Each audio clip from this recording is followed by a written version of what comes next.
Hi everyone, I'm doing my next chapter of my John Maxwell, There's No Such Thing as Business Ethics. And I'm a speaker with John Maxwell. My talks are free on YouTube, but I am asking people if they can to give me something towards keeping them going. I'm reaching people all over the world. And I'm also reaching out to organizations to see if I can help them with leadership development, with training. I'm looking for work as well. Things are hard in Canada, just like everywhere. And I'm doing my part to try to find some work. I'm very blessed. My mother does tell people where she goes to her senior center that she has a daughter that just can't seem to get any work, and I'm not doing well financially. So she brings me food from there when they give it out. Unfortunately, sometimes that food is spoiled, and she had brought me once a whole bag of apples, and when I cut them, they were all rotten inside. So sometimes life is like that. From the outside, everything looks nice, but when you look into it, it's actually not as nice as it appears. The red apple on the outside, inside is rotten. So I'm very grateful for the help she has given me. She sent me $400 this month. So I use that to pay, because I'm living off debt. I'm paying interest on interest. So part of that went to my credit cards, part of it went to electricity, part of it went to paying some of my loans. But obviously, if you're getting a subsistence income, you can't come out of that. And that's not why I went to university and studied and educated myself and brought my mother to Canada to become a burden on other people. But unfortunately, that's how it has been for me since 2007. And I don't really have a choice, because those are my circumstances. But I can keep making the right decisions for myself and for my community and helping people where I can if opportunities come up. Sometimes I do give money to the church. I'll give $5 a month, or I'll give $10 a month. And that for me is a lot of money, because I don't earn a lot of money. When I was earning my $35 and $50 an hour, I gave more. Even when I went on holiday to South Africa, I gave money to the church. I gave money to the domestic workers where I was staying with people to say thank you to them. So I'm a very responsible individual, and it's a very humiliating situation to be in when you're an adult, and this has been going on and on. So today's chapter is The Golden Rule Begins With You. And there's questions we can ask ourselves. How do you want to be treated? So most of us want to feel valued. And John Maxwell gives a powerful example of mission controls in Irvine, California. You'll find that companies today, instead of the executives taking a cut in pay or not taking a salary because they're earning millions, they'll just lay people off. And what this company did, the founders Craig Nelson and Neil Vayofi and Scott Young, when they went through low periods in the company, they stopped taking an income. And that income was not then paid back to them retrospectively. They didn't lay anybody off because they valued their employees. So Teleperformance used to do that on my other roles when we had contracts that ended, because this company also worked contract to contract. They would not lay me off. They would tell me, wait at home. We are going to get new opportunities coming up. We're going to keep you on the books, and we're going to make sure you get your wages. Whatever you earned, you'll still be entitled to your benefits, your accumulation, whatever you used to get, so you can continue to use your health care, whatever you had before. And I had relayed that to the operations manager, and she said, no, we're not doing that. We are laying you off, and this is what we have decided. And I told her that's not the way that Teleperformance has done it in the past. And she said, well, I don't know what they did in the past, but this is what we are doing. So I didn't have a choice in that, but that made me feel very unappreciated and like I was not valued on the team, because I did a good job for them. I was a top performer. I won Employee of the Month many times, and I told her that. I said, I do not feel valued on the team anymore, because you could have kept me on, you could have paid me, and instead you're laying me off, and now I have to go on the site and look for another job. So I'm not going to only apply at Teleperformance, I'm going to apply outside as well. And if I get a job offer somewhere else, I'm going to leave and I'm going to take all my skills with me. So I was clear with her, just the way she was clear with me. And that's the way we ended it. Because I know how Teleperformance treated me in the past. I know how they valued me. And I also know that they're a multi-billion-dollar company. So they have offices all over the world. And I did apply in England. I applied in Sweden. I applied in South Africa. I reached out to teams in those places. So it's not like I'm not doing my share to get an income. And that's the message that I have tried to relay to my mother, to my cousins, to my extended family. I don't like earning minimum wage. I don't like the fact that I lost my place when I did everything right. I don't like the fact that I can't meet my bills every month. And it's not my fault that they lost the contracts, that Canada's going through a recession. I'm not controlling the economy, unlike what some people think. So the third point is that we can give credit to others, we can give praise to others for the good things they do, and we can know that we can also give to people. We can have good attitudes, we can be good examples to other people, even in our difficult circumstances. I could have said, you know what, I'm not going to bother volunteering. My life is so hard, why should I bother helping my fellow man? Why should I care about the community? Why should I care about the community not only in Canada, but in South Africa, in Zimbabwe, in other places where we do volunteer work, where we help? Why should I care? What's it got to do with me? So we have to have that right attitude. And the third point is that we want to be trusted. To be trusted is a greater compliment than to be loved. Because people can say they love you, but that love is only proven in action.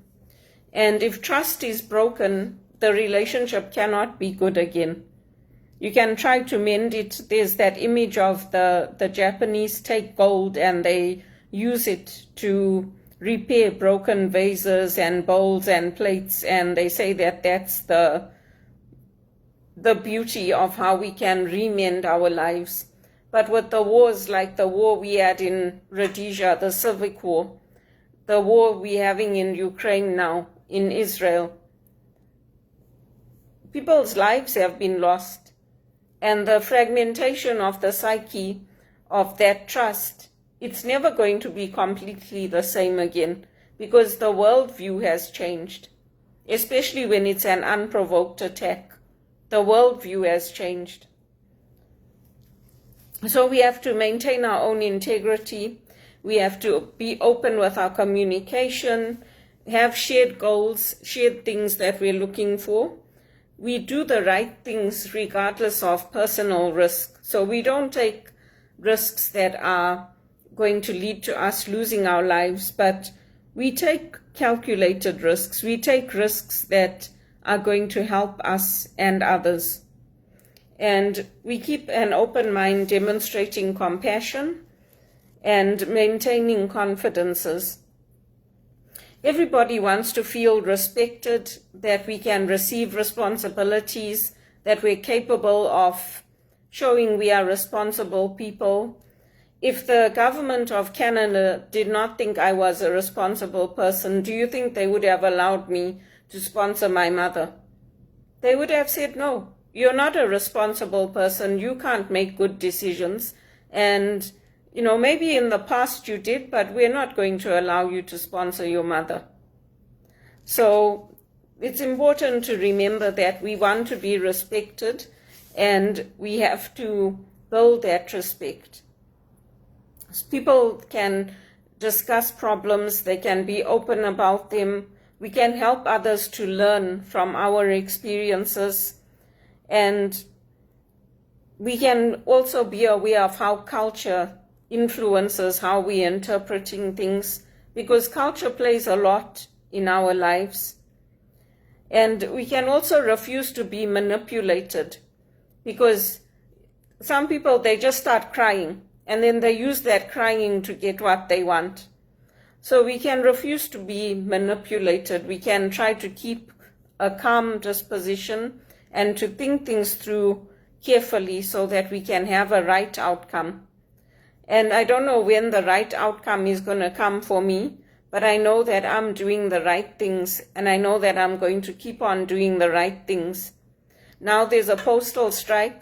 My aunt wants to send me some money to help me because she doesn't like the fact that I'm getting food from the food bank. She doesn't like the fact that food might be old, it might be, gone off. So she sends me money to help me with my rent, to help me to stay in a nice place, to help me to continue to study. And so I'm grateful for that. I don't like to have to take it. I find it very upsetting that somebody like me can't get work. But unfortunately, that's the circumstances that I'm in right now. So I have to be grateful for that. And I'm not going to be making all the usual things I make this year. And people will understand. I want to be understood, just like everybody else wants to be understood. I'm not going to be making my gulab jams and my nyoris and, a large amount of foods and inviting people over or taking things to people, because I don't have the money to even provide for myself. So how am I going to do all those things? And those are part of our traditions. And I know how to make all those things, the Indian sweets, the curries, the traditional foods.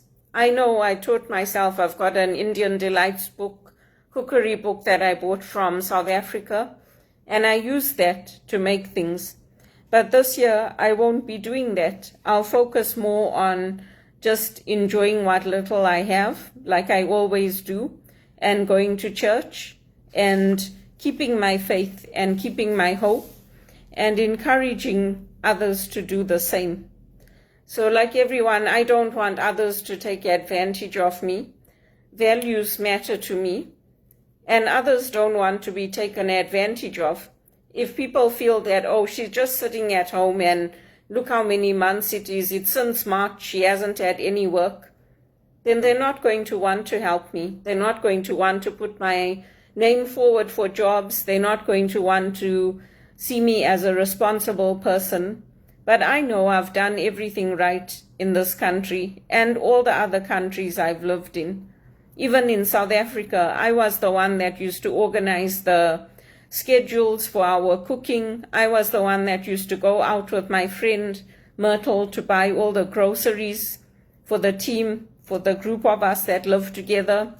So these people that are coming against me saying, oh, you can't hold a job, just because life was good for them and just because they had permanent jobs and they were never let go from those jobs, doesn't give them a right to judge me and to criticize me and to tell me that I'm not grateful for anything that was done for me, because it's wrong. So companies in the United States are learning this lesson now. They are following people like John Maxwell, people like me who have the skills to teach, to help, to educate, to bring about good values. And companies in America are rediscovering valuing people.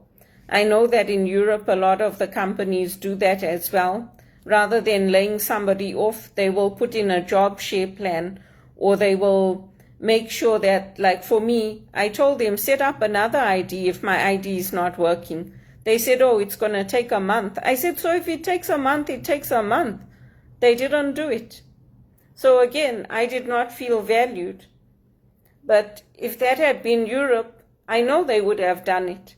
They would have said, okay, you know what, we'll carry everything forward, we'll set up a new ID. No, what they told me is that we are going to lay you off and then you'll be coming back like a new employee. We're not going to carry forward your years of service. We're not going to be able to do any of that for you if we set up a new ID. So it will be like day one. And I'm like, that's not fair. You can't treat me that way. And they're like, no, that is what we are going to do. So you can't argue with somebody like that that's already made up their mind of what they are going to do. And if you've tried 2 or 3 times, you just have to leave it. And there's no point going into, a lot of my colleagues said, go to a lawyer, get a lawyer and get the lawyers to take it up for you. I said, for what? They'll keep it going for another 10 years like the banks did, and I'll be the one that's suffering. So I might as well just leave and look for something else, and hopefully I get something better. So that's important stories from my view, my life, what I've gone through, that other immigrants can learn from. Because yes, sometimes people do land up getting huge settlements and they do land up winning their cases, but it can drag on for years and you could land up losing nothing. And you just have to look at what's happened to TD, what's happened to Credit Suisse. Was it worth what they did? Was it worth them having the investment bank close completely? Because they wouldn't deal with their problems. It starts with something small, like giving somebody like me a reference, but it goes to bigger things. Now it's drug cartels, people that got murdered. So this is what John Maxwell is saying when he's talking about do unto others as you'd have them do unto you. Because eventually the empires fall, like the British Empire, the Ottoman Empire. Eventually the empires fall. Because people like me want to have at least a basic standard of living. We want to be able to save money. We want to be able to go to family gatherings. We want to be able to travel. I couldn't even go and say goodbye to my grandmother because my uncles were sending me that money for my education. And I was saving money. I had put that money aside and I wanted to buy a ticket and go and see her before she passed away. But because they said no, my uncle in Prospect said no, don't come, I couldn't go. Because at the end of the day, financially, they were making a sacrifice. So I didn't get to see my grandmother. I was very, very upset. I didn't get to say goodbye to her in person. My sister went because she was here in Canada, so it was a little easier for her to go. But I was my grandmother's favorite. And I couldn't get to see her, to look into her eyes. So that's what it comes down to. How do you value people? And the financial piece for me is very important. There are some people who are happy to live with less, who are happy to live in poverty. They like it. They actually choose to go and live in a tent or go and live somewhere where there's no running water, where they are living off nature. I'm not that type of a person. And I have never been. That's not why I studied and went to university and did all the things. I did them because I want that lifestyle where I can buy the luxury cars, where I can buy the big homes, like the home we had in Zimbabwe, where I can have a veranda with serpentine floor in it. I want those things and I don't hide it. And those things are given to us by God. So as long as we're not abusing them, they're gifts. So those are the things you can reflect on. You don't have to be like me. You don't have to want the jewels of the earth and the luxury cars and the big houses and all of that. I want to buy a grand piano. I don't want to have this keyboard here forever. And I'm going to buy a grand piano one day. A real piano, and I know how to look after it, I know how to maintain it. I know that you have to put a little jar of water to help the wood because the wood absorbs that water. I learned those things growing up. So those are my dreams and my goals. But at the end of the day, it's how you value people, what attitudes you have, what confidences you hold, what type of a company you want to build, what type of people you want to retain. Those are the things that we have to think about and that we have to carry forward. And if you want to go live on a kibbutz somewhere and be a volunteer and, live in community, like if you want to go live in Lourdes and volunteer with them, go ahead and do it. If that's what you want, that's perfectly fine. But that's not what I want. And that's not what I desire for my life. So you can, for example, these questions, you can take them and reflect on them. What kind of education or training in morals and ethics did you receive while growing up? Do you consider your experience a strength or a deficiency?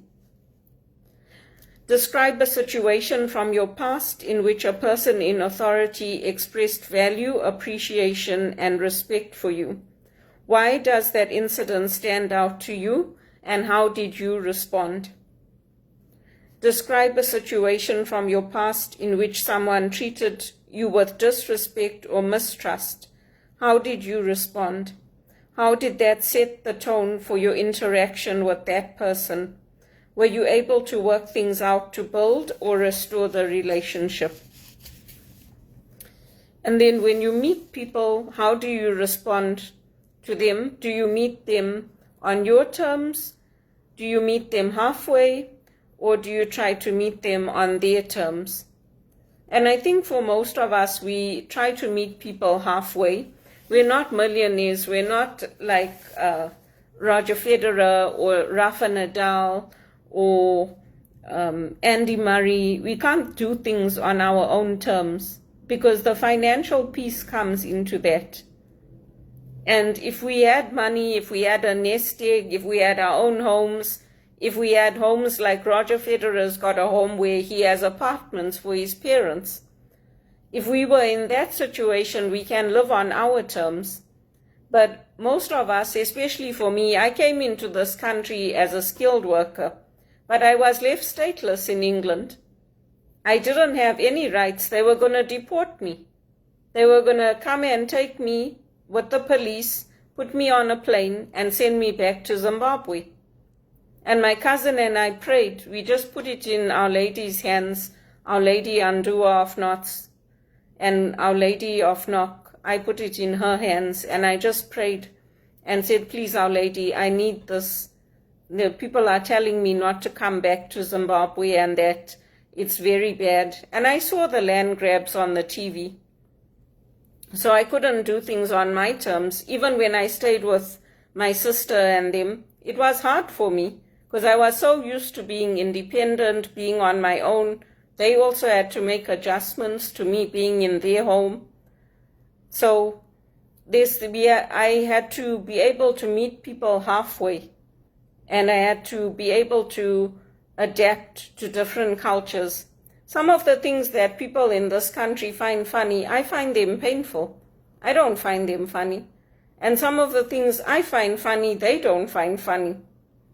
So we have to be able to remember that. I hope to get to that place where I can do things on my terms, where I can make the choices, where I can make the decisions.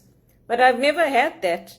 Because even at university, my uncles paid for my education in South Africa.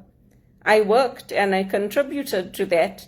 But if they hadn't sent me that money, I wouldn't have been able to finish my university.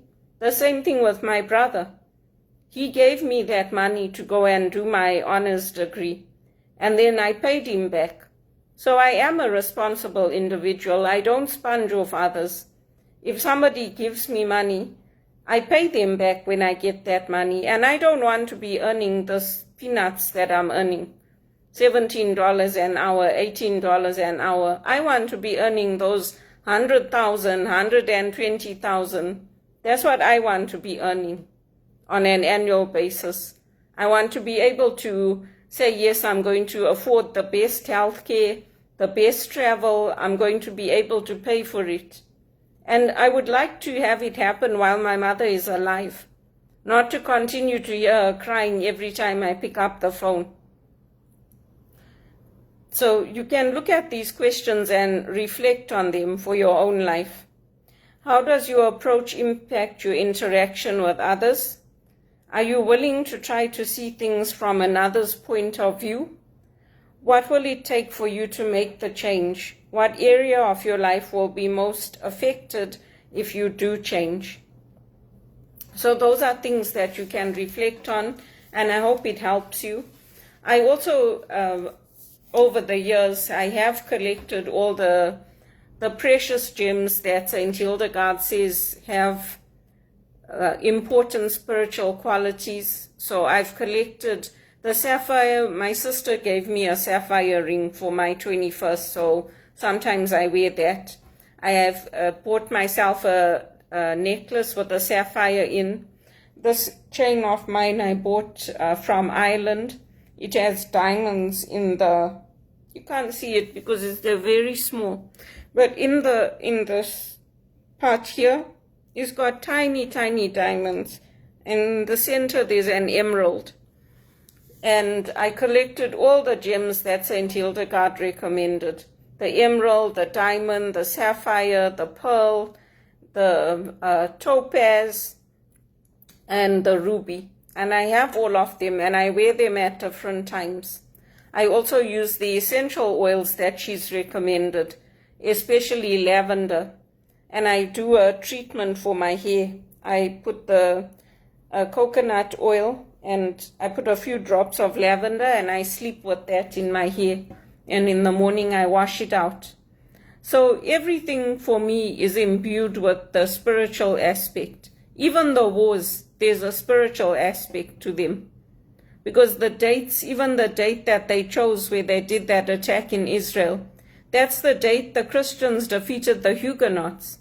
If you listen to how CBC reports the news with Syria, they said the Christian rebels defeated the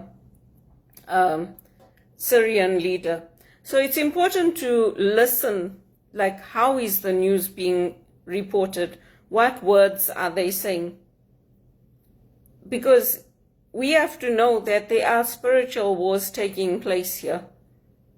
And the money to fund all these extremists, it's not coming only from one place. It's coming through the Muslim imams, it's coming through the Muslim leaders, it's coming through Russia. It's just a fact of life. People can like it or they can lump it. Joe Biden went to Angola to build relationships there.